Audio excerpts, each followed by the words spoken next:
Well, you can... Is it load? Have you, like, loaded and everything? No. It took a second to load in. Oops. Once I have learnt how this all works, it will be better. The problem is that it's still being controlled by me. But hopefully there will be more guide, like, what are they called? Guide rails?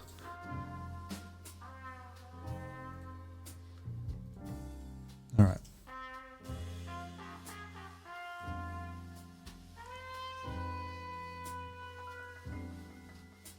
I assume so. But Bomb has said. Let's just over there. So Bomb said that for the game, you voted for ultimate. I assume it's called ultimate hard base defense, but I want to read that as hard bass, as in the fish. That's what I wanted.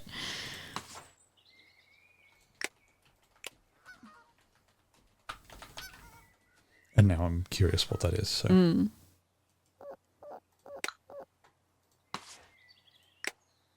It looks... I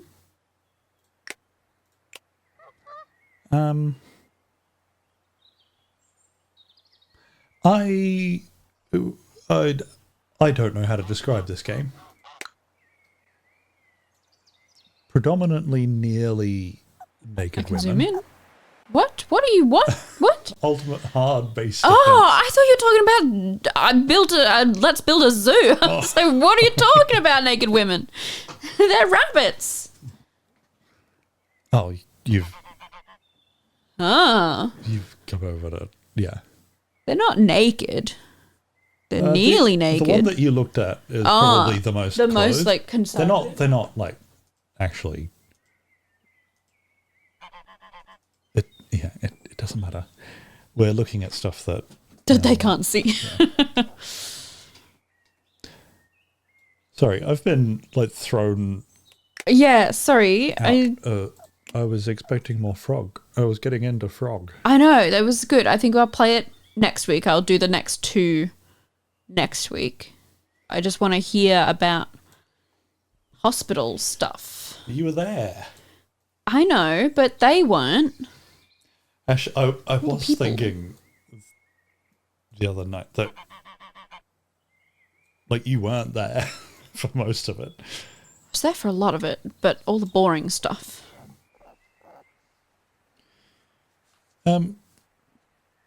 Right. So yeah, we haven't been streaming.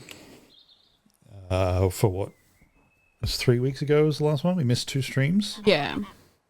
The first time that we missed a stream was just because I was feeling a little off. Yeah, Boris was tired. I was tired for some reason as well, and I was just this was like a pain was beginning to develop in my abdomen, and I thought that I didn't know what it was, but I thought I probably was constipated. That's kind of what it felt like.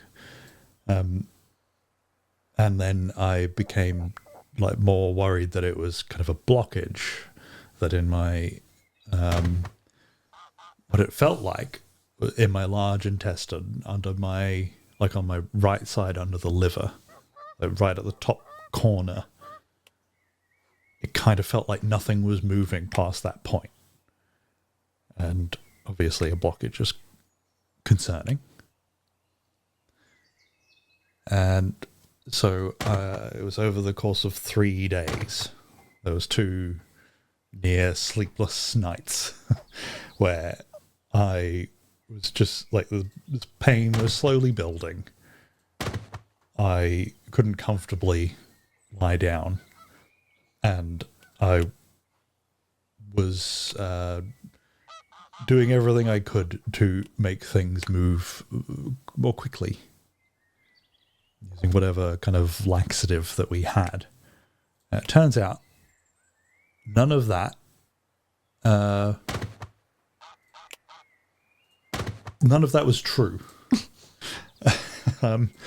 By taking laxatives, I was just clearing out nothing. I wasn't eating. My appetite had completely gone.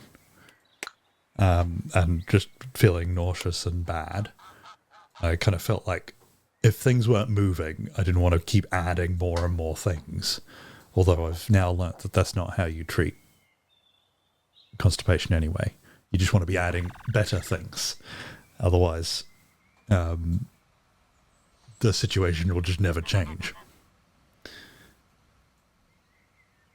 Why you picked a game that does not have music? Oh, it might have music. I turned it down because it was too much. Yeah, I'll have it quiet. Yeah. It might not be the... So it was a bit... It's been a while since I've just talked to myself, and all I could hear was geese. Yeah, there's a lot of just geese honking in this. Because look how many geese I have. Look at them all. This isn't a zoo. This is... Look at all these rabbits. Intensive. Look at them. They refuse to be okay with not having trampolines. Look, we've got an enrichment problem. Oh, it's the pigs. That's fine. They don't have any enrichment. Yeah, so I was building and building. Lyric went to work about midday one day. I was on my own. I asked my sister, who lives in the other half of the house, to take me to the emergency. And that, what I told them was, I think I'm constipated. It's coming on 4 days now. 3 or 4 days, I can't remember. And I can feel that spot getting bigger and bigger, on my abdomen. That right side was just increasing in size. And so I thought, these are all I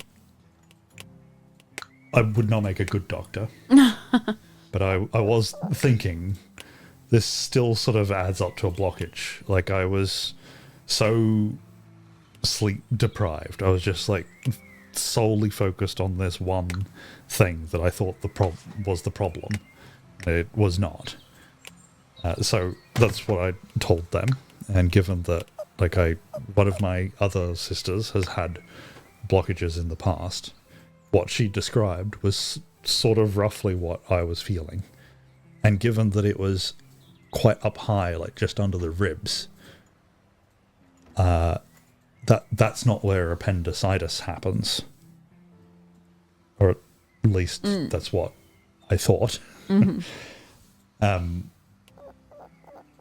Yeah, so that's growing in size. So I'm worried about a blockage. Go through... It happened fairly quickly. I was expecting to have to wait hours and hours, but they looked at me fairly soon. Which was good, because at this point, I could not sit in the seat in the emergency department. I had to keep, standing up, and then, had to keep going up and down to avoid passing out. There's multiple times where I just felt myself slowly falling forward. And I got through to a doctor, saw me, pressed around a bunch, and sort of seemed to agree with what I was saying. Sent me for an X-ray, which happened sooner in our sort of small hospital. They've got an X-ray machine, they've got a CT, which is what I should have gotten, but the CT is always packed with people using it. So we'll get an X-ray to confirm that there is a build-up and not an actual blockage. Did that, and apparently an X-ray isn't able, like from the front, isn't able to determine a difference between there's a lot of poop stuck in there with there's a massively inflamed appendix behind the intestine pushing up, and it kind of looked like my appendix was stuck in the intestine. So that's what the size and all the inflammation, everything that I was feeling, was my appendix growing. And it turns out that not everyone has their appendix in the same place that is drawn in textbooks. It can move around quite a bit, and mine was quite outside the normal. It was long and snaked up behind my large intestine, and by the time it had finished growing and swelling, it was practically like it was touching my diaphragm and liver, which is not normal. Normally, if you get appendicitis, the pain is right down in your, like, it's like your pelvic floor, right down the bottom near your right hip, but in a bit. And that section,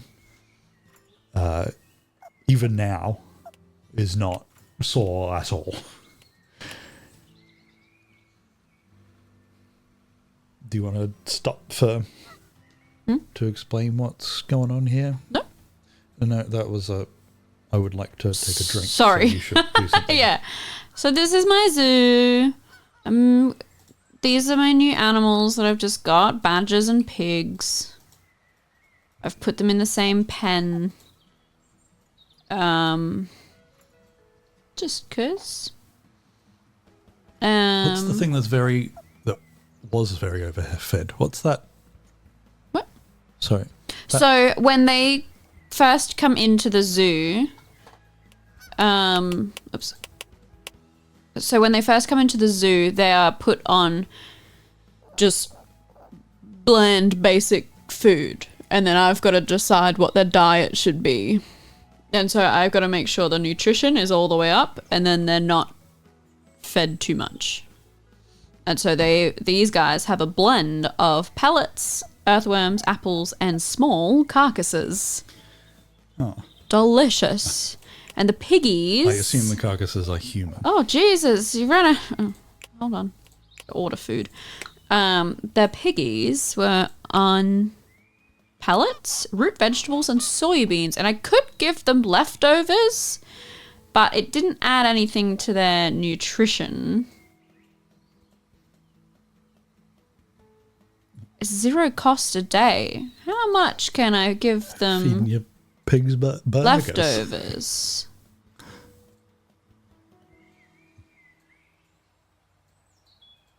Oh, nutrition started to go down. Okay. So you're seeing how much you can get away with Yeah. feeding your pigs burgers. The capybaras, an option was to feed them poop. Oh. I did not choose any poop. All right. Sorry. There we go. Hey. I guess a slight spoiler for the story, but I do end up getting surgery. And what I assume is when they stick the tube in your throat, I think they scratched my throat up pretty well, and I practically lost my voice for a few days. And It was weird though. It kept coming back and going again. Yeah, and sometimes I would be talking and no sound would come out, and other times it was just sort of a really husky. It didn't sound like me in my own head. But I'm only just realizing now it's not fully gone. Do you mean fully back? Yeah, as in the more I've talked now, I've realized it's getting tickly, and it's fine. I just comes and needed to goes. Stop for some water. Yeah. So I had been flushing my entire system out repeatedly for days. Oh, wait. No. Like, now that I look back on it, at the time I thought I was really doing the right thing, but looking back on it, I feel like such an idiot. Because I just simply could not take the amount of water in, given that I was feeling nauseous and like out all of the time. So I was systematically dehydrating my body. Meanwhile, an infection was really getting going. And like I was in a lot more pain than I was letting on, I think, when I was home. Yeah, so This are is we before all of the hospital. Oh, okay. There's just the few days leading up. Leading up. And there was a couple of nights where I did not sleep. Again, retrospectively, the amount of pain. Sorry. I've got my hands full. Peaches on my lap. I couldn't mute the microphone before sneezing.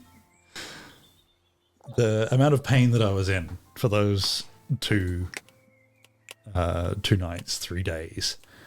Like, on the first day, that was enough pain to have gone to the hospital. But I guess because I've had like problems in my abdomen before, and have been in hospital with it before, and knowing that like there is no quick trip to the hospital. Yeah. It will take up your entire day, and it will be incredibly uncomfortable and boring. I was just putting it off and putting it off and putting it off until eventually I gave in.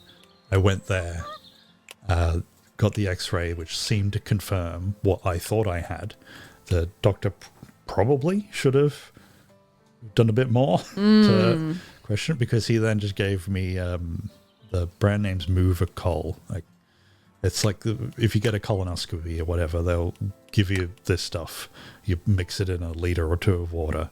You chug it as fast as you can, which is difficult because it does not taste great. And then about half an hour later, everything in your entire body will leave.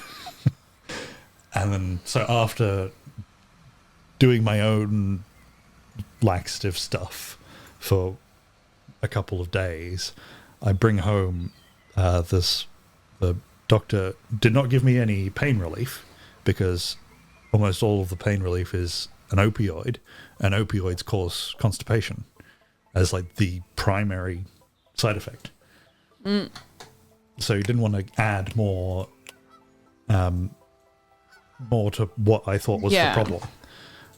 So I end up going and then getting more of what I was already doing, just like an industrial scale of it. Dehydrated myself complete to the point where I think I was dehydrated enough to go to the hospital for the dehydration. Oh, God. But I was still just plugging along, thinking I was doing the right thing. A lot of it is a blur. Yeah. There was a lot of just sitting on the toilet, waiting for the absolutely nothing that was ever in my bowels to come out. Yeah. I did this 2 liters of Movacol, and it just shut out like within about half an hour. And like, you had so much Movacol. Yeah. And you were eating prunes. Yeah. Yeah, prunes were the only food that I was keeping down, because I thought, oh, I've got to do this. I need to like, this isn't food, this is medicine. Yeah. And it still didn't like occur to me that like I just put 2 liters in and 2 liters just came out. Nothing else came out. It couldn't have been a blockage, because then nothing would have come out and I would have been in intense pain. But in a different way.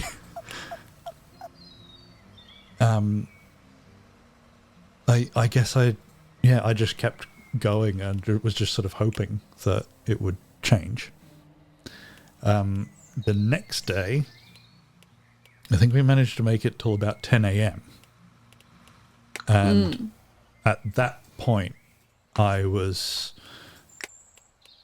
dizzy, sweating profusely, although not as profusely as I would like within an hour. Just really unwell. Pale. There were a couple of times where I caught myself in the mirror or in a reflection, and I didn't realize I could get that pale. Oh my god, it was I'm pale to start. Scary, yeah. So I was like shuffling around. I thought I had already kind of gotten a go bag together to go to the hospital, but it turns out I hadn't quite finished. We unpacked it. The last time you were going to go to the hospital, you didn't. And we unpacked your go bag from then. I don't know if you had started on a new one. Yeah, this is a building on that. Yeah. But because my brain was not working, what I had packed was nonsense. And like, for example, I could barely bend over or do anything like that. Just barely move around. And I was expecting myself to put on like clothes that were quite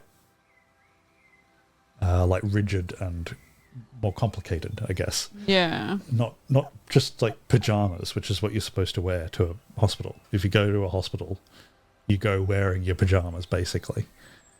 But like for some reason, I spent ages trying to put on shoes and lace them up. And there was no way that I was ever going to be able to bend over and lace up these shoes. But I was like trying to put them on without bending it, like, because these were just Converse. I'm trying to put them on without my hands, without sitting down, just standing up, trying to put these things on because my brain just wasn't working. Yeah. I ended up giving up, and you walked by and said, "What are you doing? Like, Put these Crocs on." Yeah. And like you'd asked what the plan was, and I had said, if you weren't here, I would have already called an ambulance. Yeah, I know, because like throughout the day, I'm asking Boris, like, because I like didn't have work until late in the afternoon, so all morning. Oh, and also my eyes are swollen, and and I'm having a bad time. Yeah, just independent of all this. Yeah, like unrelated. I've gotten something in my eyes the night before and panic rubbed them and scratched my eyes up, and yeah. Anyway. So I'm having a bad time, but Boris is having a worse time. And I was just diligently getting ready for my hospital trip. Well, no. Standing there repeatedly just mashing my foot into a shoe. No, well, that was after we decided to go to the hospital. But all morning I was saying, like, are you okay? What's your pain level? Is it better or worse than when you went to the hospital? And I was the day before still thinking, I can get out of this hospital trip. Yeah, and like, because like, I don't know if you were thinking it, but like I was thinking it. We were under the impression you were just full of poop and it will just come out at some point, like, and that will fix it. And so it's just about waiting. But yeah. And it was like all day you kept saying, it's about the same or whatever. It wasn't, but it was like that's what you said to me. Increasing slowly. Yeah. I didn't realise. And so I'm just sitting on the couch, like not doing anything. I did call my boss and say, I don't think I'm going to come to work today. I might have to take Boris to the hospital. And also my eyes don't work. And then I sent a picture of my eyes to her. And yeah, so I got off the phone and was just sitting on the couch, and unprompted, Boris walks out and goes, I think if you weren't here, I would have called an ambulance. And so I immediately just jump up and go, well, let's go to the hospital. hospital? What's wrong with you? All day I've been asking, should we go to the hospital? Are you ready to go to the hospital yet? I could take you to the hospital. Yeah. I think the sudden realization that I'd gone from everything is difficult, like really difficult to do, to I can't actually do anything now. Yeah.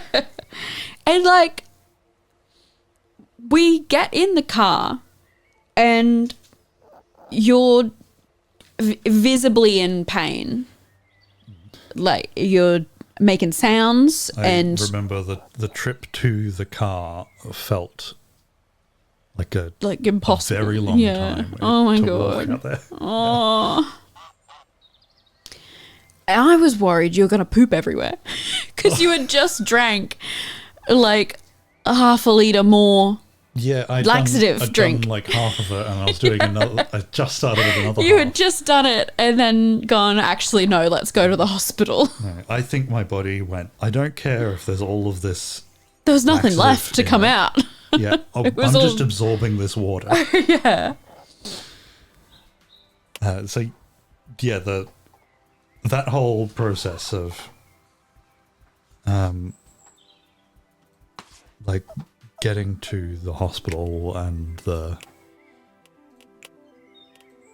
like, it just seemed to take forever from my perspective. I feel like I was talked to either by you or other people, and I just wouldn't. Like, I was just focusing. Yeah. I mean, so I was driving, so I dropped Boris at the front door to the emergency room, and then I had to go park the car. And so he walked himself in. Yeah, well, that's what I that's all you decided could do. Like, that's what I told you to do. Yeah. Like, I mean, there was nothing else you really could do.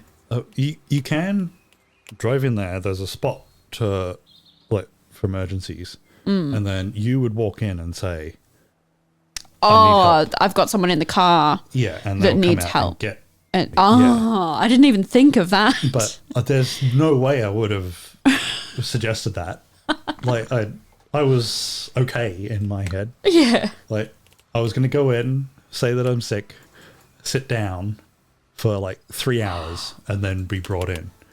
That's what was going to happen in my head. And that's why I didn't want to go, because I didn't want to sit in that, in the most uncomfortable chairs. It's bad. I was really hoping I could just get away with not having to do it. And in a way, I did get away with it, because I walked in, said a few words, and they said, "Come with us immediately." Yeah. And luckily, I got the furthest away park from the hospital. Literally, the very last park I could have. It wasn't even a park. It was just a sort of open spot between two roads. Yeah. And so I walked into the like waiting room as Boris was getting taken into the triage room. And so I was like, let me in. It would have happened even sooner if I had made any sense of any of the stuff I was telling them. Took them a little while. And because I think I communicated so badly. Yeah, because at that point, you had pain radiating up to your shoulder. My appendix was growing in size up into my diaphragm. And when things do that, it tends to radiate pain up into the shoulders, or so that's why when you get like gas after surgeries, like that surgical gas can push up against the diaphragm, and then you end up with a really sore shoulder and stuff like that. So my appendix was doing that, and I was getting, like, for a little, it's like maybe for about 5-10 minutes, I was more concerned about the pain that was coming from my right shoulder than I was the actual appendix. So I think, and we don't work this out until a bit later, because they put stuff all over him. I think they thought you were having a heart attack. Yeah, pain radiating into a shoulder. Usually it's the left shoulder. Yeah. But But still. I'm just making nonsense sounds at them. So Yeah. they start putting the little, I forget what they're called, like the little electrode, whatever, Yeah. the dots. The electrode things that track your, monitor your heart and everything. And so they're trying to get all this set up, but none of it's working because I am sweating so much. Yeah, well, those dots don't come on until later. I want to talk about the triage room. Sorry, I thought they were trying in the tree. No. Okay. Triage, Mans was just trying to get a thing in your arm a cannula so in. that they can hook the IV up and and give you pain medication. Yeah, but they couldn't give me pain medication until the heart monitoring stuff was on. No. That's what the heart monitoring comes in. But she said that later. She said that directly to us. She said, "We'll get you some. We just need to hook this up first." That was that's after that was when you're in the room. That's when I'm in you the got room. given. I got the first pain relief I got was in the room. He did something. He put something in your arm. Oh. Maybe you didn't. So I thought he took blood. Because I remember sitting there thinking, because Boris, this is taking, I really wanted anything to make this feel better. And she said, "We'll give you something as soon as we can." Oh no. Take a monitor your heart. Reading Right. heart. Maybe I'm remembering it wrong. How am I the one remembering it wrong? I don't. Yeah, you wouldn't remember much from the. You got given something in the triage because when they asked if you had any pain medication, we had to say you got given something, but we don't know what it was in triage. Okay. Yeah. Yeah. But yeah, in triage, it was the scariest thing I've ever seen because you were just ghost white rolling around on a bed, groaning and yelling, and then you looked at me at one point and said, "I want it to stop. It needs to stop." And I was like, I can't make it stop. I'm sorry. I can't do anything. So I have felt pain before. Yes. Considerable pain. Yes. From breaking bones and stuff like that, but it was never this was on a level that I've never experienced before. And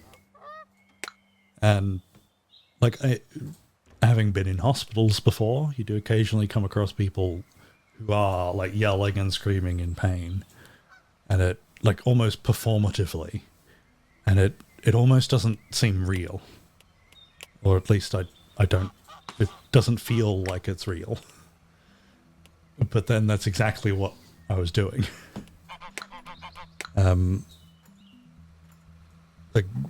Unable to not make sounds, even though I was trying really hard to just not be a bother, to not get in the way.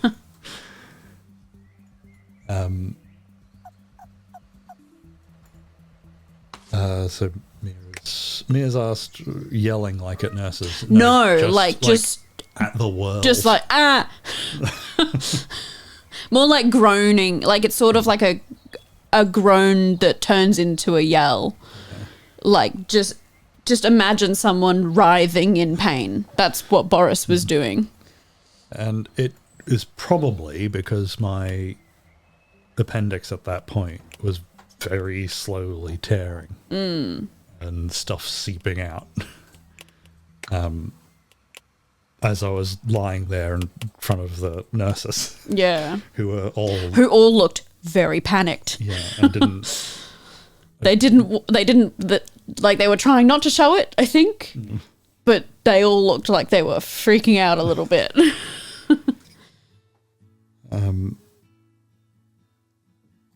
Yeah, so apparently a ruptured appendix is not... Appendicitis, not fun, but routine, fairly safe. Yeah, yeah. Once it, ruptures, not normal anymore. Not good. Yeah. a very dangerous bad time. And so this was happening about midday, I think, somewhere in the middle of the day.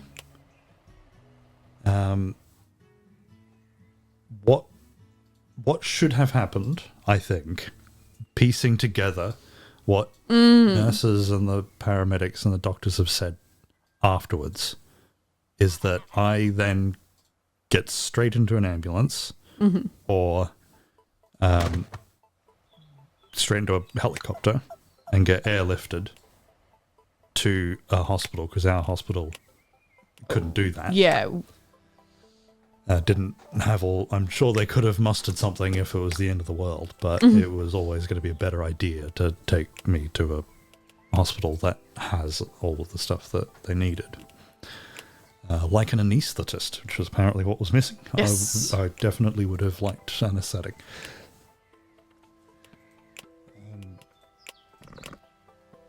Sorry, one moment.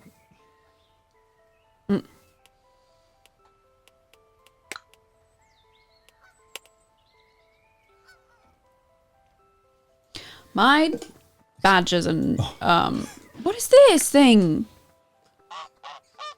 Oh, just a different badger. Okay. It says, what a neat trick to skip the line at hospital. Just wait until the condition gets visibly concerning and possibly deadly before going in.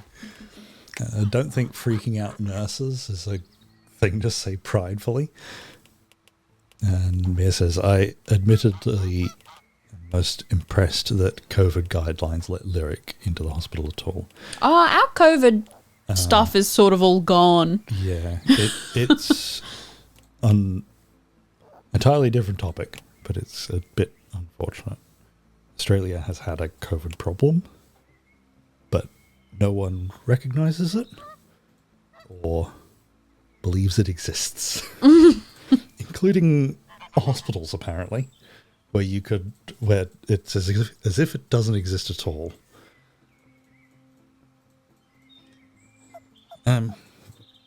But yeah, so I should have gone from there.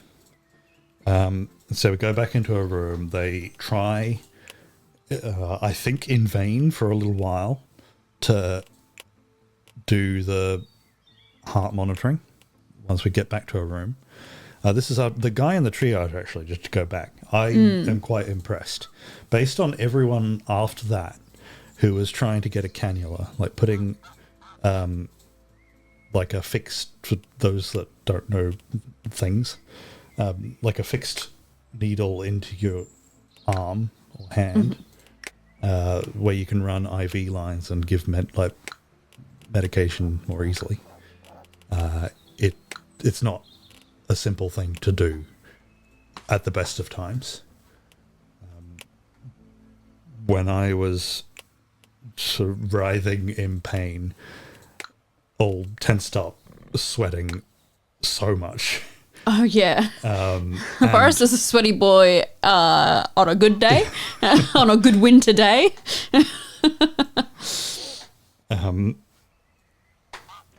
And just so dehydrated that my veins might as well have not existed. This guy who, I don't know, it sounded and looked to me like he had just walked off the beach. Yeah, It's I just know. a surfer guy. I am so impressed that he managed to get a cannula in first time. Given that even days later, they're still taking multiple chances, and I've got bruises all over me still after a week of people trying to get a cannula in. He did it immediately, and he really looked to me like I was quite confident in that moment. Go like, this guy's only job in this hospital is this. It seemed like. But yeah, get back to the room. I think they get some measurements, but the stuff just slid all over the place, and at that point they had kind of given up on the whole it's a heart problem. They decided to go get a CAT scan to confirm. what was going on. What should have happened the previous day, but I got an X-ray instead.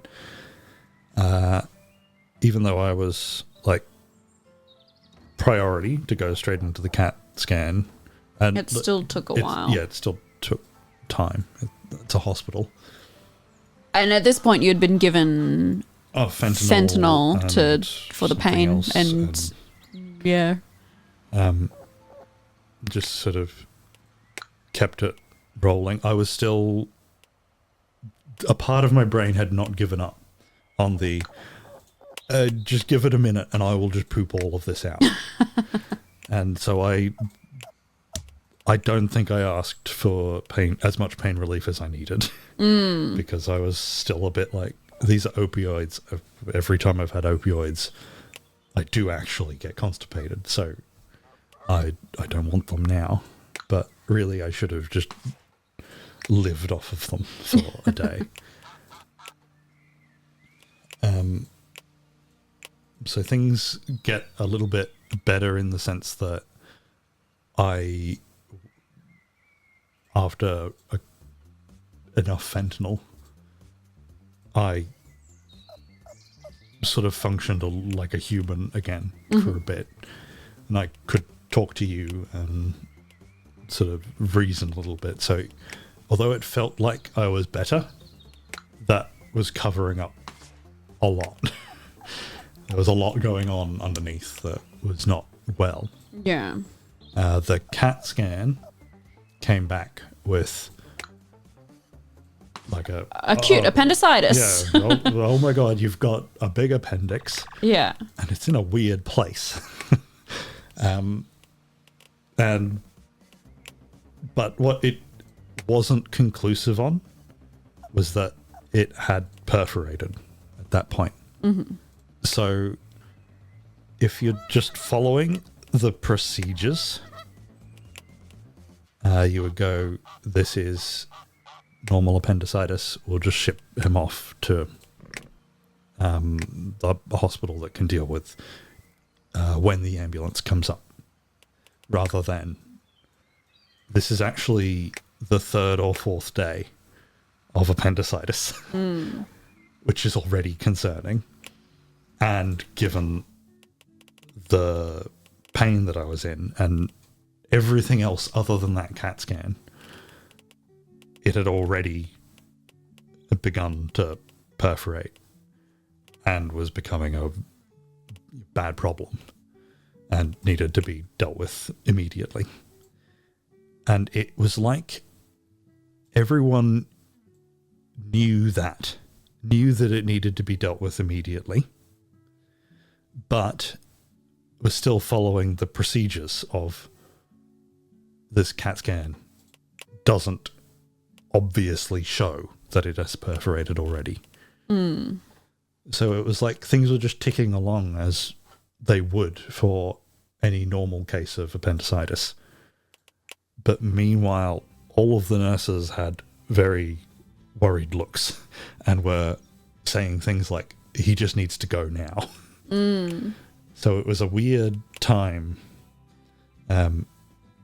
because after all this, so again, about midday is when it probably perforated. It wasn't until 9 a.m. the next morning that the surgery actually started.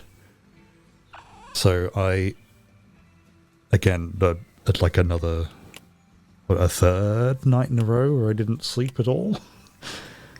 And you, after a while of waiting, I asked you to go home and sleep because I So this is still at the first hospital. Yeah. There was just the CAT scan, and then there was a lot of waiting. There's just waiting. It was just like it was like, all right, you have to have surgery. Yeah. We're gonna try and do the surgery here. And a couple of an hour or so passes. We can't do the surgery here. We don't have any staff. So we're going to send you to a nearby hospital, but we have to wait for a bed to become available. And once a bed is available, we need an ambulance to take you there. Yeah. So an hour or so passes. Oh, a couple of hours must pass because I go home We're still waiting for a bed. Boris gets moved to a different part of the hospital because they know what's happening to him now, out of emergency and into short stay. Short stay, yeah. And he gets a really good nurse. Yeah. She seems really good at her job, at least. Yeah, she was, again, like, the procedures say one thing, but it's very obviously not true. And,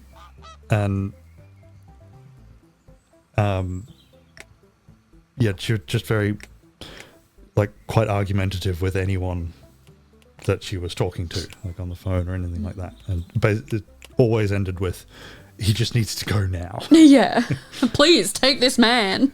And then it was just a non-stop of, like, walk over and give me more pain relief. Yeah. And then more and more. Anyway, so you're there. Yeah. And we're waiting for a bed to become available at the other hospital. So, like, a few hours have passed and I haven't eaten anything all day or drank any water. So I'm like, all right, well, it sounds like you're going to be here for a while, so I'm going to go home. And let me know if there's any updates. For after the surgery. Yeah. Because all that was going to happen is I'm just going to lie in this bed. Yeah, exactly. So I'll just wait. And you were too, like, out of it to, like, hang out with. So, yeah, I went home, had something to eat, sat down for a bit, and then you said, they've got a bed, then we're just waiting for an ambulance. Can you bring me some things? I was like, oh, okay. At the new... Oh, sorry. No, this is before. Yeah, I remember now. And so I gather the things. Not as many things as I should have, but that's okay. And I think, he's waiting on an ambulance. That's going to be super easy, super quick. So I'm rushing to get over there because we live about 10 minutes away from the hospital. So I get all the stuff, rush over there and, like, go in and give the stuff over. And the nurse, like, sees me come in and goes, he's got a bed. He's got a bed. We're just waiting on an ambulance. I'm like, oh, thanks. Thank you. Like, go over to you. And I only parked in a 15-minute park because I thought it was going to be quite quick, you getting into an ambulance. And so I just sort of gave you the things. Was like, okay, do good in the ambulance. Have a good surgery. I'm going to leave now. And so I left again. And after this point... So this is probably around 6 o'clock at night. Yeah. After this point, I don't know what happened when. Like, I didn't have... Also, we got to the hospital around 11 Yeah. 11 a.m. Yeah, so and it's now 6 p.m. Yeah. And he's waiting on an ambulance to take him an hour away from hour 20. An hour 20? That's what the ambulance said. Yeah. An hour 20 to go from ward to ward, not just drive. Yeah. Mia asked if they fed constipation appropriate food. If no food is constipation appropriate, then yes.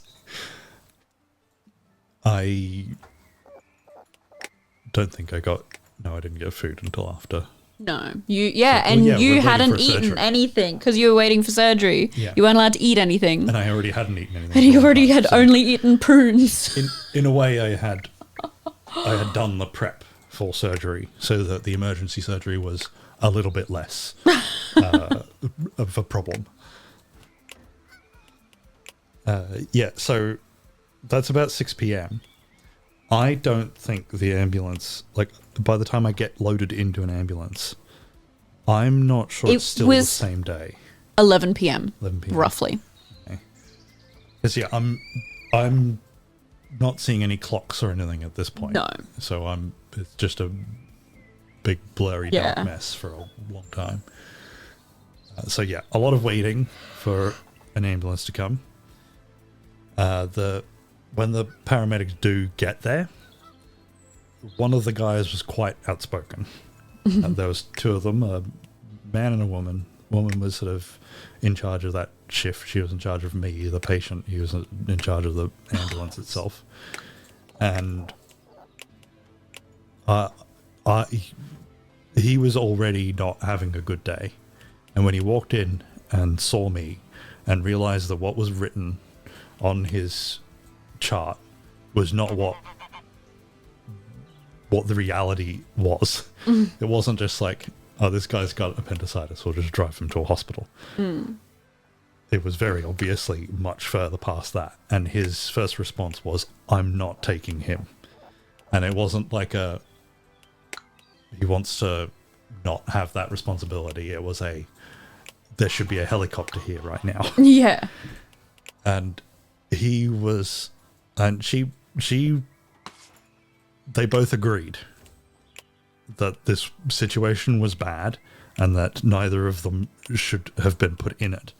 And they worked so well as a team in that he just turned into just storming around, getting everything in place, making sure everyone knew exactly what a bad situation this was, while she quietly got all the work done. And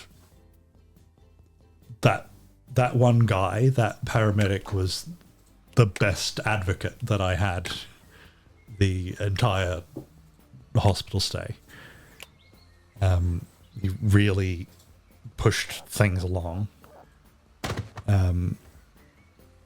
Although he wasn't successful in getting, at that point it probably was faster to just drive than to get a helicopter there. Yeah. But he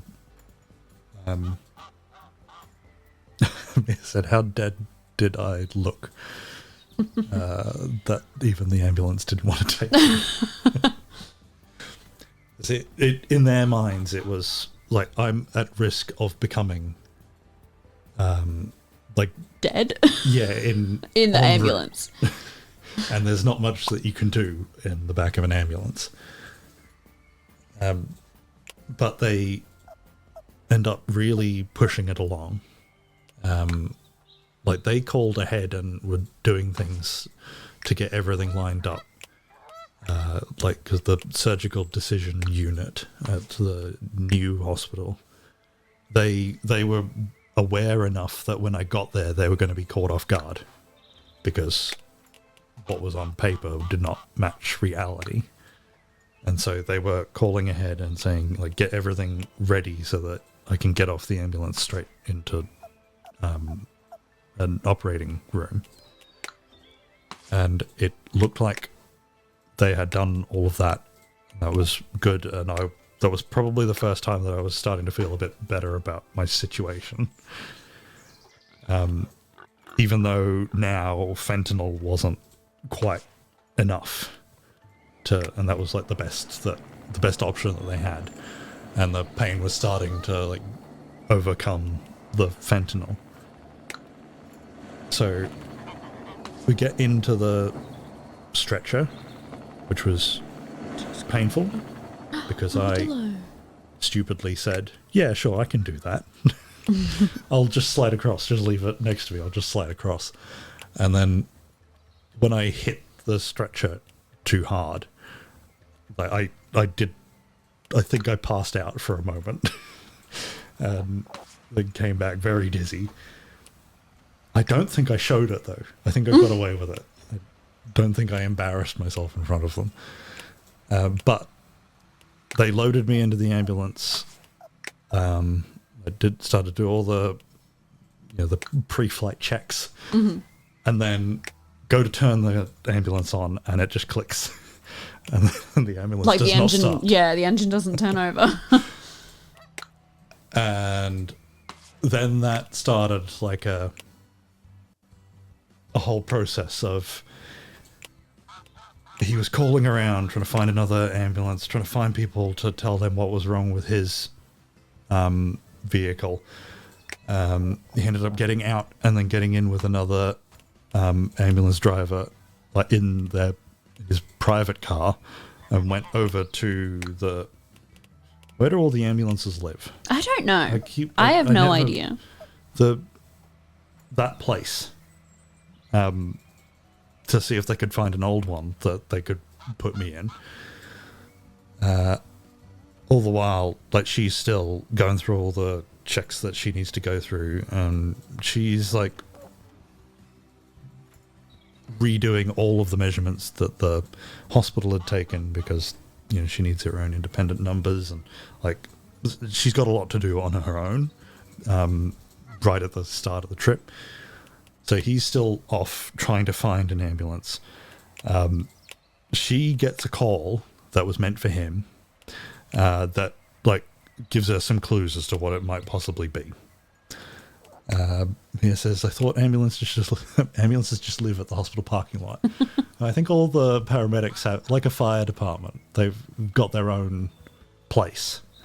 And it's like just down the road from the hospital.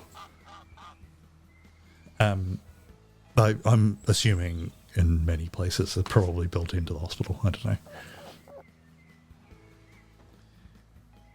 know.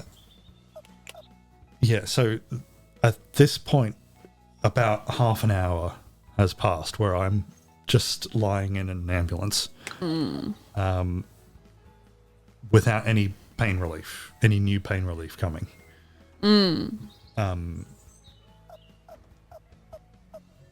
Eventually he gets back and says, I think we might have found something. And she's like, well, actually, have you tried this? And they, like, he did work it out. They just had to bypass. Ambulances are very complicated electrically. And they ended up having to bypass something else that was stopping the ambulance from starting. And we get going, drive about 5 minutes when she tries to inject, like to flush out the cannula line so that she can then add more fentanyl after that.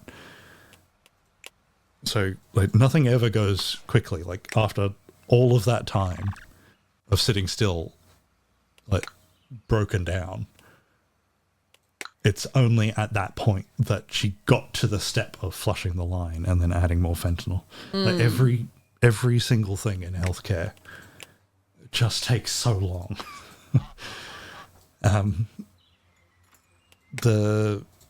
But yeah, she tries to flush it, doesn't work, and it's probably because as soon as we disconnected the IV to go into the ambulance, the vein literally just collapses, and I was not in a good enough shape to keep a cannula alive, I guess. I don't know if they work like that, but that's what it felt like. The guy driving says, try changing the bung on the cannula. Don't know what that means, but it was just the like, little, try like, changing plug thing. a part of it. Yeah. And she says, no, I'm just going to follow the steps, which is to Try and put a new one in. Yeah. She tried in 4 different places, all while the ambulance has been pulled over by the side of the road again. So, like, I've driven for 5 minutes, and they're pulled over, and we're stationary again for another 20, while she tries spot after spot, and, you know, getting a cannula in at the best of times isn't fun. Like, it's a painful little thing.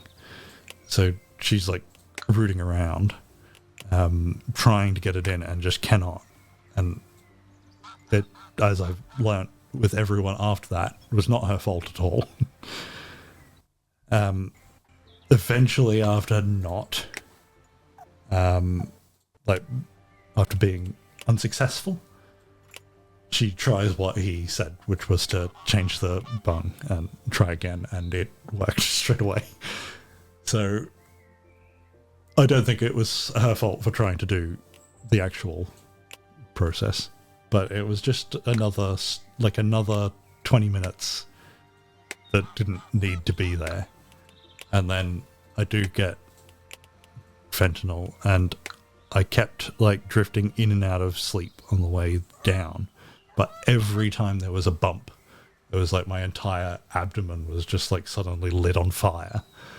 So it was like just falling asleep slightly and then jolt back awake in the worst possible way. So that was a very long trip.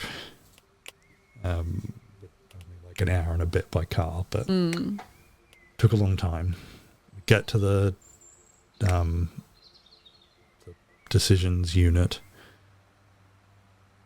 and then the paramedics just go straight to bat for me again, saying that these things don't line up with the actual symptoms. And then, like, you need to go to surgery right now. And then as soon as they left, the paramedics left, nothing happens. Nothing happens. I lose track of time. It's somewhere around 3 a.m, maybe. That's what it kind of felt like. And that's when someone comes in and says, we've got surgery booked for you at 9 a.m. So none of what the paramedics said was...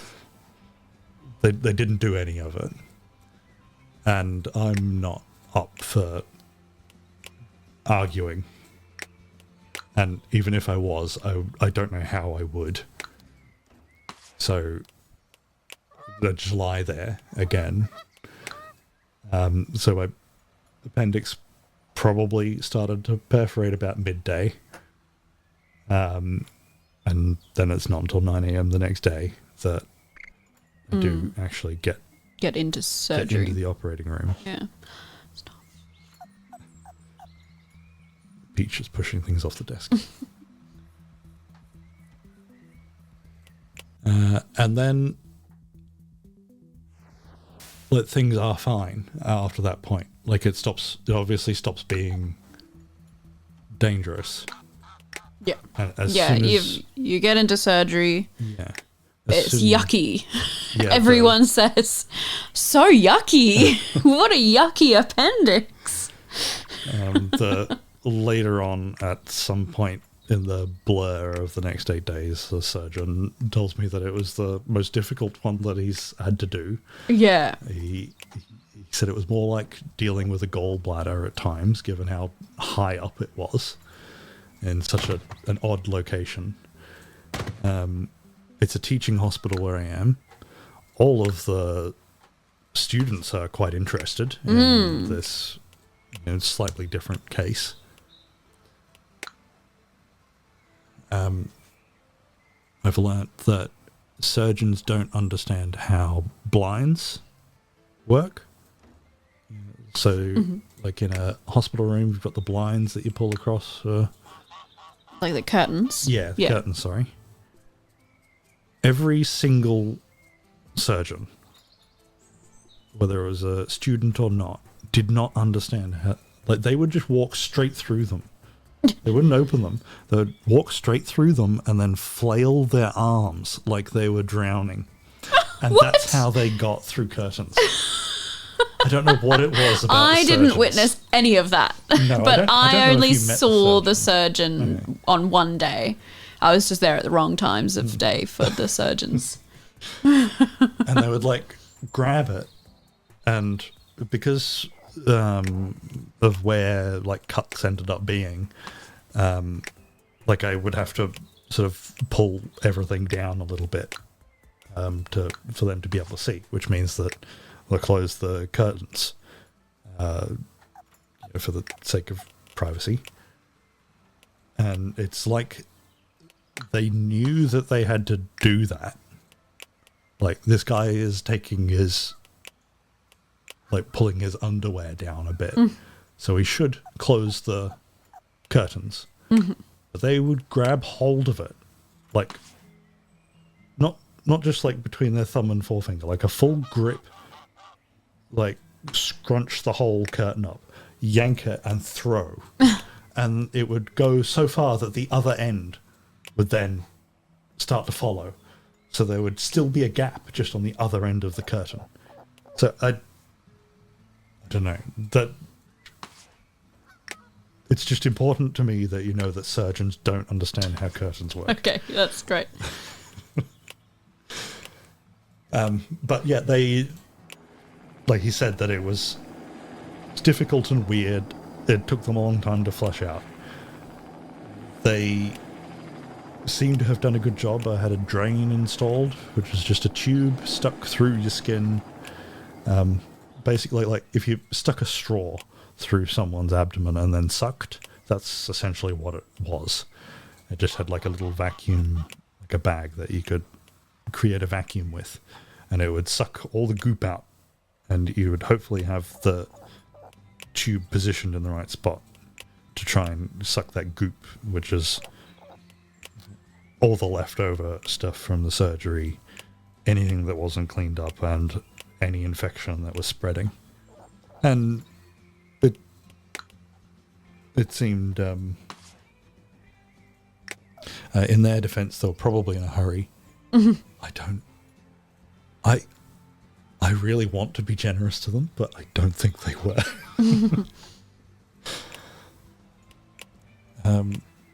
They were the most serious of the, because there were every like different group of people would come with a bunch of students, and they were the most serious and competitive looking group, and I think curtains were beneath them.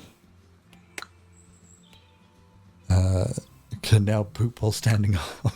Well, this is like not in the intestine itself, like in the actual digestive tract, like it's in the cavity. So if I'm pooping from there, like I was, like pooping into there, that's a real problem, and I do hope that the drain got it out.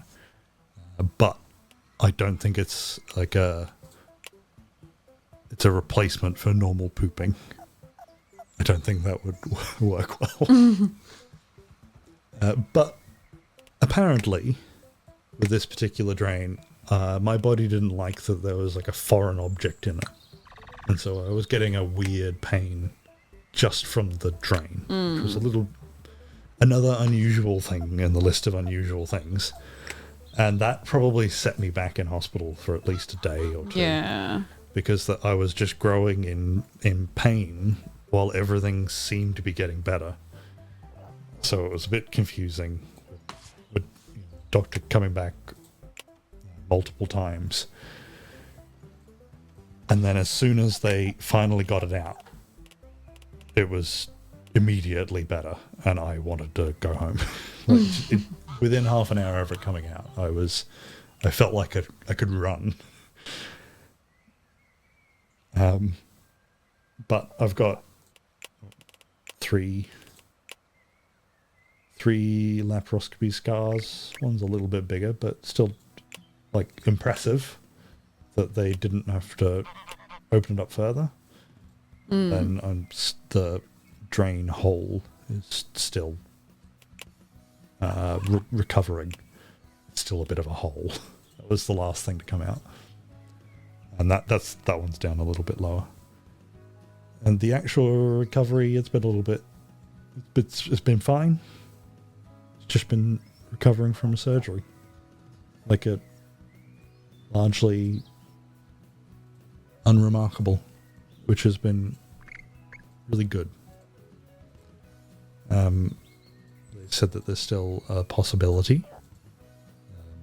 I think he said it was about 40% possibility that the infection would come back within the next 6 months.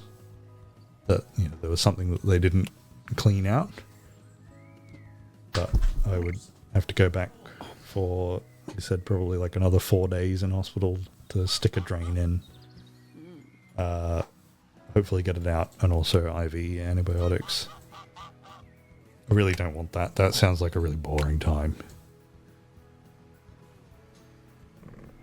Do I have a cool new scar now? It does. It's not cool. I've got 4. Yes. The one in the belly button is the weirdest. Yeah, I can't wait for that one to heal. Yeah, I don't want to know what I want to know like. what your new belly button will look like. Yeah, because they like open up in the belly button itself so that the scar isn't a problem later. Like, as in, you can't see it. Not in your belly button. Yeah, this Sort one of is, just... It's sort of just under. It's So like at they've the made- entrance of your belly button. what It's it not looks like at the moment is they've just made another one just beneath. So I've Yeah. got two belly buttons connected to each other. But I'm hoping But I don't think that's what it actually as it looks heals and the like. swelling goes away, it won't be so weird. Yeah. Sorry, my microphone wasn't actually pointed at my mouth just then. Did they need to cut your belly button open, or are they just curious what it looks like in there? From what I understand, on the left they cut that open and they stick a thing in for gas, and then they use that gas to inflate the cavity so that they can see what they're doing. And then that gas doesn't fully go away, and when you wake up, there's still gas trapped inside of you, and that gas pushing on everything, especially the diaphragm, hurts more than the surgery itself, and sometimes for longer. I did have that for like 3 days, where, again, I had the same problem of it feeling like there were bubbles of air pushing up against my diaphragm, and then my shoulder was hurting more than any of the bits where they actually cut into my body. But that's all very normal. I think everyone who has a laparoscopy procedure has something like has that. It's common. And then there's another one in a more traditional, like on the right side, traditional like appendix spot, just up a little bit, because mine's weird. It's a bit bigger than a normal laparoscopy, but not by much. Like I think it'll still be barely visible once it's healed properly. And then the other one, like I think that's where they're actually putting the tools in. And then I think the one in the belly button is for the camera. I have no idea. I don't know. The surgeon before, like immediately before, did explain all this to me. But again, my appendix perforated like 18 hours or whatever earlier. The amount of pain that I was in, despite fentanyl and the other things that they gave me, I was not paying attention. So I've only just got like little bits of information floating around.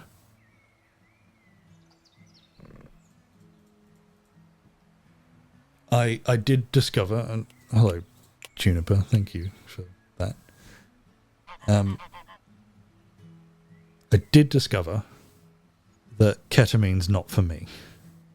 Oh yeah, when I went to the hospital, like when Boris came out of surgery, I was like there immediately, and so he's kept in a place where I'm not allowed to go for a little while after the surgery to like monitor him and wake him up and stuff, and then he's taken to a ward where I can come and see him, and you hit it very well.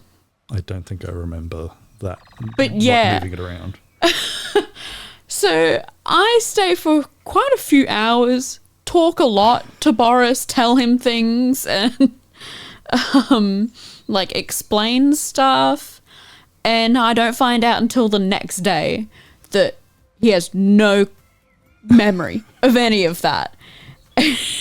Like I knew he was a bit dopey, a bit slow and tired, and I got that, and I was like, oh, you're like a little bit high from the ketamine, like it wasn't even on that not high, like dose. Yeah, like, on a fairly normal dose, but I was told that most people end up having their ketamine bumped up after the surgery to match what they're feeling. And it was working okay for me in terms of pain, although I think I was just relieved to be out of the pain that I was in. Yeah. That after the surgery, it felt like magic. And the ketamine worked very well in that respect. But I had not slept already for 3 nights. anesthetic isn't the same as sleep. And then I was sort of hallucinating all sorts of colours and shapes, especially every time I closed my eyes, to the point where I could not go to sleep because it was too bright. Aww. And this was like for the next day and a half after I came off the ketamine. I was still like, because I'm looking at one like a monitor, that rectangle shape, the outside would like slowly grow in a red, and then if I moved my vision, that red would shift, that red rectangle would shift, and you would have like a trail of rectangles, if that makes sense, like a smudge across a... What? Okay, what's a thing that...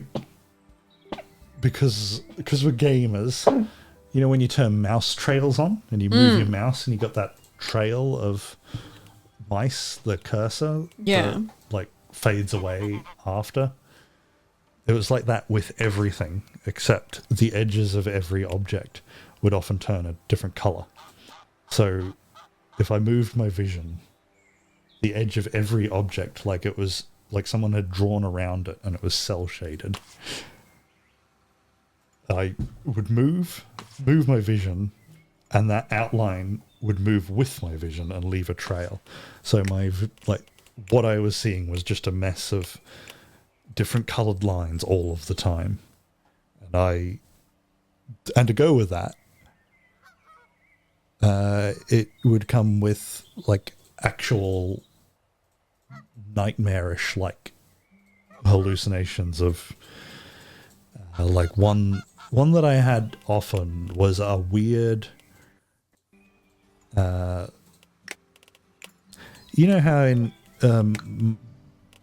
what is it, Super Mario 64, on the loading screen, I think it was, where you could grab hold of Mario's face and stretch his eyes and his Oh, nose yeah, and his, I remember that. Oh, my gosh. like that, where everything moves all at once and smushes into like a weird nightmare thing of like people's real faces. And then they would do things like one of the nurses would come into my room, grab my drain bag, which was stitched, like physically stitched into my skin, and that tube would go inside of me. And this nurse would come in, grab the drain bag, and yank and pull my entire, like wheel my bed around by pulling on this drain. And that, all while their face was melting. Alright, so Boris doesn't like ketamine. So, and this sort of thing is happening while you're sitting in front of me, and I have no idea that you're feeling this. You're just sort of... I'm trying really hard to just ignore all of it. And have a Yeah, you conversation. just look like you're sleepy. You're just so sleepy. And so I didn't then, despite how tired I was, even though I was in a hospital, which isn't the best place to sleep in the first place, I still just could not sleep because every time I closed my eyes, it was too bright and colourful. So I was glad when they got rid of the ketamine, because I slept like what was it? Had dinner about 6 p.m. Got woken up a couple of, like, maybe 3 or 4 times for the various, like, medication, IV, all the stuff that happens. Yeah. But even then, I think I slept through my IV being changed.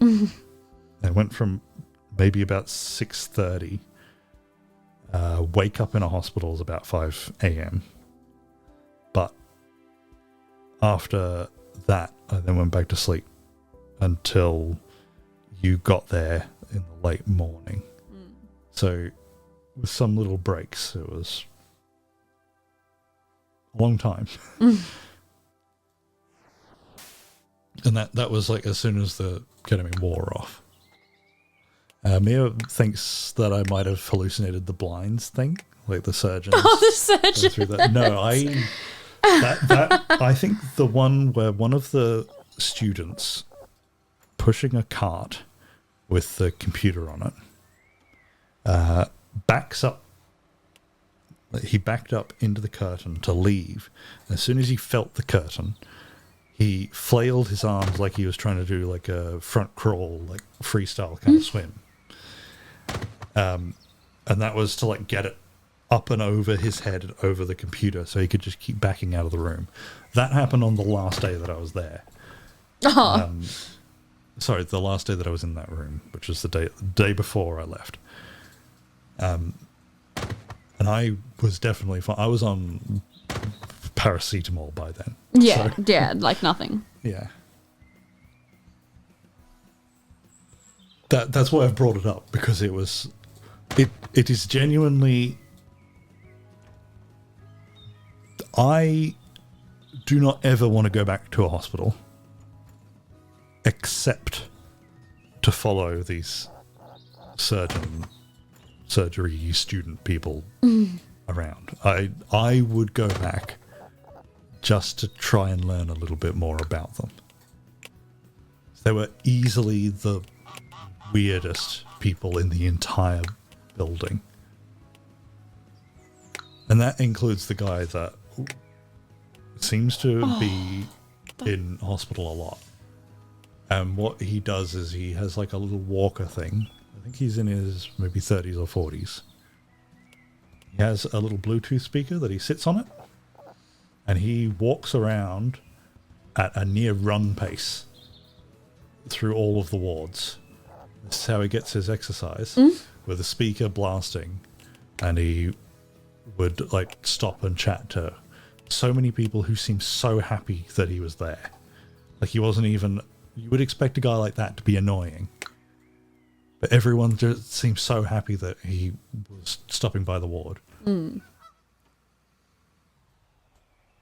That guy was normal compared to the surgeons.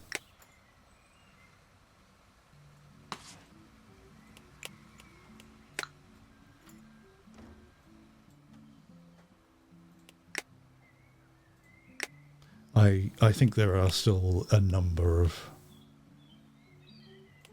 little stories. Definitely. In all of it. But I think that's enough for now. I didn't mean to you talk were for this long. Yeah. I forgot how big of a story it is. Most of it is just the beginning. The lead up, because it felt like a year. Yeah. But yes, you were in hospital for a whole week. 8 days, I think. 8 days plus the day before. 8 days after surgery. 7 days after surgery.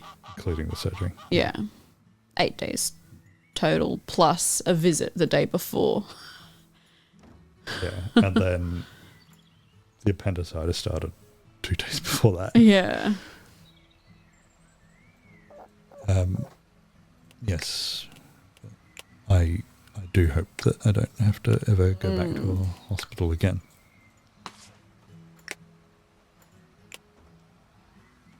Overweight? Why? Wow. Why are you overweight? What's going on?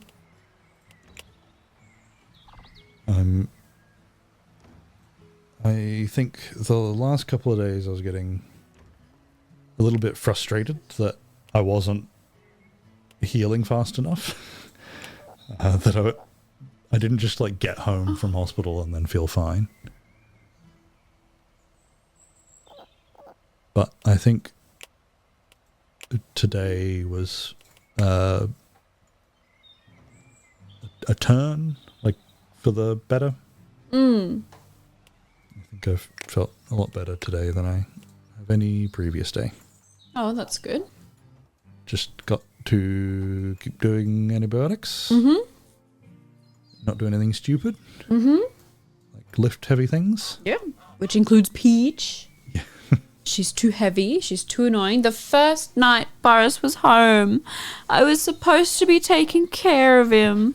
And we got in the bed, and Peach got up on the bed, and I knew Peach was going to be a problem because she likes to poke her pointy little feet into bellies. And so we're lying in the bed and Peach hops up on the bed and I'm talking about Peach. And I don't realise that Boris has his eyes shut because I was sort of talking to him about Peach. And so I thought he was also looking at Peach. And I can see the look in her face. She's going to step up onto Boris's belly. So I start saying, Peach, no, Peach. But I don't actually stop her because I thought Boris was also looking and would stop her. But he wasn't and didn't. And she puts her pointy little foot directly on the Straight drain. in my belly button. Yeah. Oh, your belly button. Yeah. I thought it was on the drain hole. But your belly button also has a has a hole in it. Oh. Very suddenly hurt a lot. Yeah. I felt so bad. I did such a bad job of taking care of you. Not long later, I decide, because it's winter here. Yeah. Peach has been so cuddly and squishy. I closed up the house to keep it warm. A little bit too warm. I got hot. I thought, well, that's an easy solution. I'll just step outside for 5 minutes. And then I'll probably be too cold, which is what I want, to go back to bed. And unbeknownst to me, Peach is following. The monkeys. And I'm just hobbling along, just like gotten out of bed, all stiff, everything hurting. Didn't realize she was following behind me and dashes out when I open the door. And then usually you can just call her and like gently corral her back.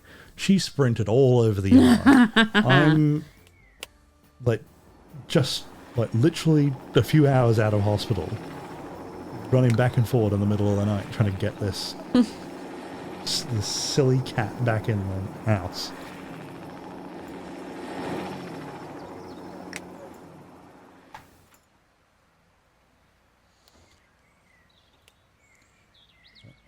Okay, they need tropical. I think it was 2 nights ago I managed to sleep on my side for the first time for a little bit, which has alleviated the Peach paranoia.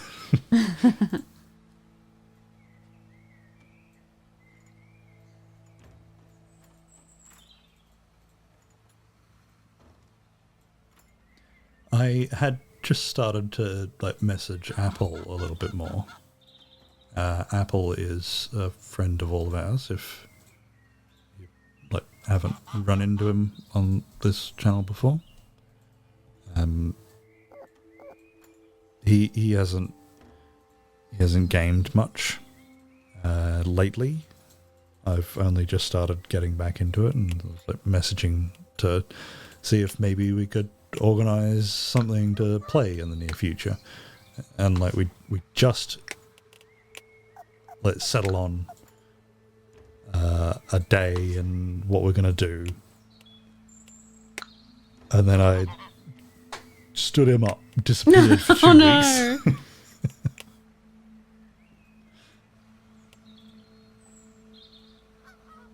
Apple has let himself go, apparently. If you go by his profile picture, his new one. Hello, Mr. Cupholder. This stream turned into Lyric playing this, and I have talked for like an hour Boris's and a half. hospital story. So although I would like to, I don't think I can repeat the story. No. But basically, I got appendicitis. My appendix is in a weird place up near my, like, towards my liver rather than down. It ruptured. It took a long time for me to get to surgery. So things looked a bit iffy. I didn't mention that I'm infected. That whole time was like fever and... Oh, yeah, on antibiotics the whole time at the hospital. Yeah, and like the lead up before the surgery as well was... Yeah. Yeah. They cleaned it all out. spent a week and a bit in hospital. I'm home. Seems to all be fine. When it could have been really bad. I thought these guys were supposed to be... How are they still breeding? Sorry. I'm confused. Mia says the point that encapsulates a lot of Boris's hospital experience really well is the fact that his ambulance broke down. Yeah. In amongst all of the things not working correctly about the system, all of the, like, it still worked, and all of the people were still, like, there wasn't a single bad person, like, individual actor in any of the whole experience. I'm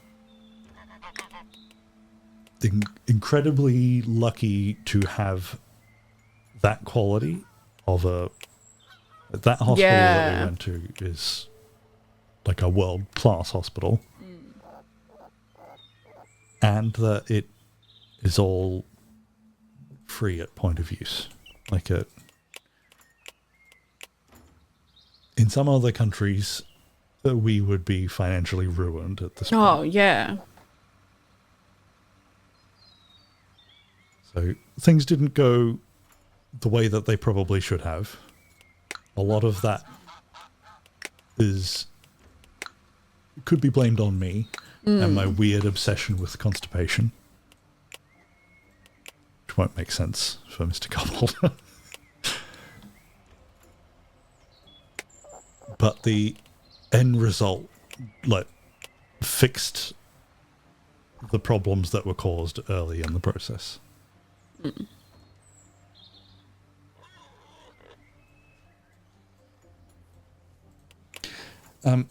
Just so you know, I'm on a roll and will end up talking about something for no, it's time to stop. It's up to you to stop this one. Sorry. Because you're the one with work and stuff. Yeah. I do get stuck playing this a fair bit. If you want to go for another 3 hours, I can go for another 3 hours. No, I don't think we should.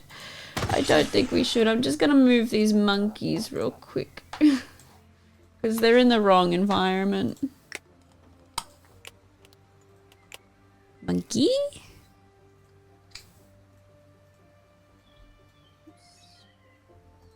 Pop them in there. There we go, monkeys. I'm just going to give them some things. They need, like, water and stuff. So all in all, a pretty...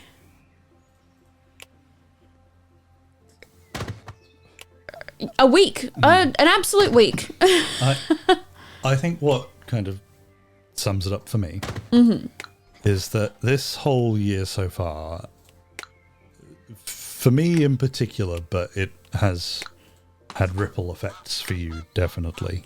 It's not been a good year in general, like this entire year. Oh. Tried to make the most of it, but everything has not really gone to plan. And I was on, what was it, the 29th of May. I specifically remember sitting down as the pain in my abdomen was growing, but I didn't think it was a problem yet. I sat down and I started to take some notes on how to change, like, to try and break the cycle of this year and to make the second half better. Woo! And then my appendix exploded the next day. Aww. Also, look at my zoo. I've got monkeys now. I didn't even realize I was getting monkeys and they got delivered to me.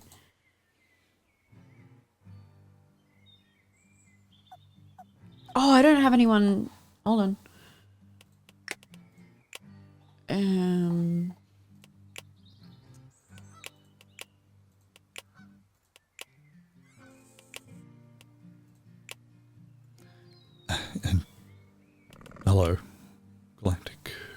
Red Dragoon. I am glad. I'm very, very glad that we have a universal healthcare system.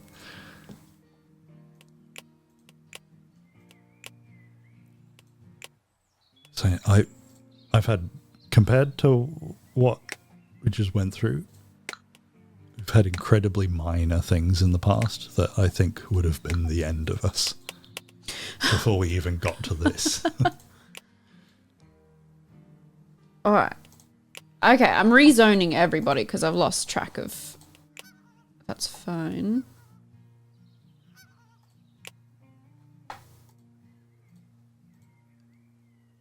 Maybe those two.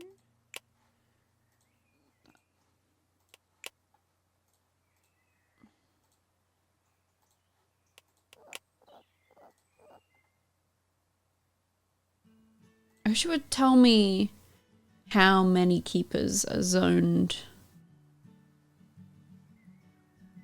to an area. Who's in there? What animal is in there? Armadillos. Okay, they can stay on snake. They can stay there. Okay, so now we've got one person on monkeys, one person on snakes. No, 2 people on snakes. I think I need 2 on capybaras.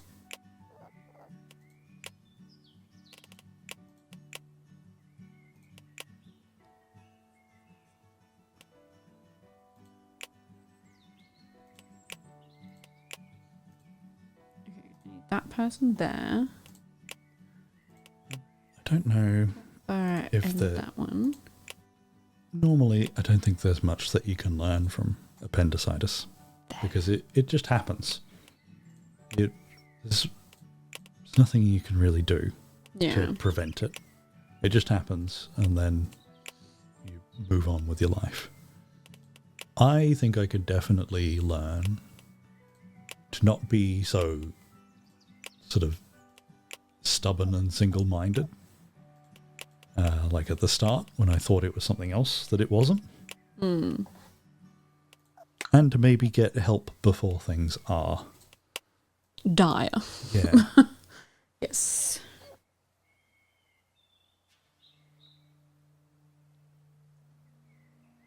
Alright, well, should we wrap it up there? Okay. Oh, no. I have been saying for a little while now that I've had plans for to start some streams. Yeah. I really did. One of them was with Apple. It's gonna maybe take me a week to Yeah. reorient, but I'm hoping second half of this year that you're not going to be streaming on your own. Woo. Be doing some stuff too. Until then, though, you stream every week. I try. Well, and yeah, unless I'm doing nonsense. I can swap a pig for some ducks. It starts about 2.5 hours earlier, 2.5 hours ago from the time right now. It's the Lyric Variety show. Yes, Lyric streams when I'm not dying. Yes. I don't know if you will want to continue because it was a bit of a difficult thing to stream, but this stream did start as a... Oh, yeah, absolutely. We're coming Frog. back next week with Frog Detective, Yeah. the second 2 stories. It very dialogue heavy. It It's a is just story. me reading a script the Yeah. whole stream. I'll try and help a bit more. Oh, Boris next was time, as but, well, yeah. It was very funny. It was funny. So I liked it. I want to finish it regardless of whether it's on stream or not. But I think that's what will happen next week. Are you Yes. about ready to finish now? Yes. So yeah. if that's what you want to see, we'll be back again next week with a significantly reduced amount of me talking about my insides. I don't know why. She said she was finished. She's never finished.